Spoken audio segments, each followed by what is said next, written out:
This is a sheep heart from the anterior view. So from the front of the heart, this is the person's left side, and this is their right side of their heart. This is the interventricular sulcus, where the blood vessels will be running. I only have one hand for this, so.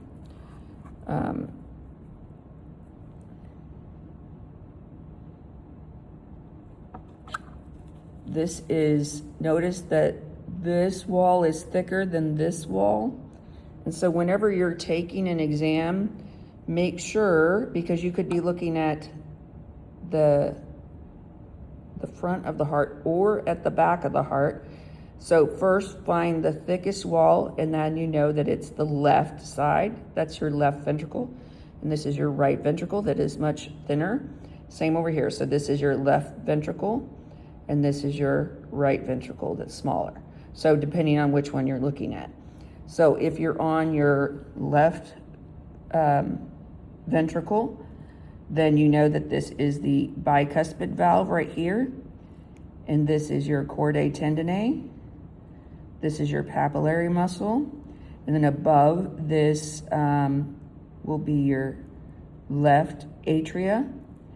And then we should have, coming out of your left ventricle, will be, see here's the valves here. These would be your pulmonary semilunar valves going up into your aorta, right there. And then we have the interventricular septum, and then the right ventricle, and then we have the chordae tendineae here, and then this would be your tricuspid valve, and then this up here in this area up in here would be your right atrium. I'm trying to see if we can find the pulmonary is up in here.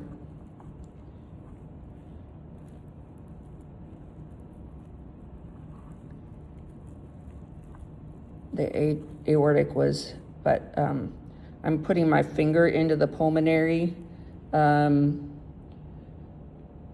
artery, or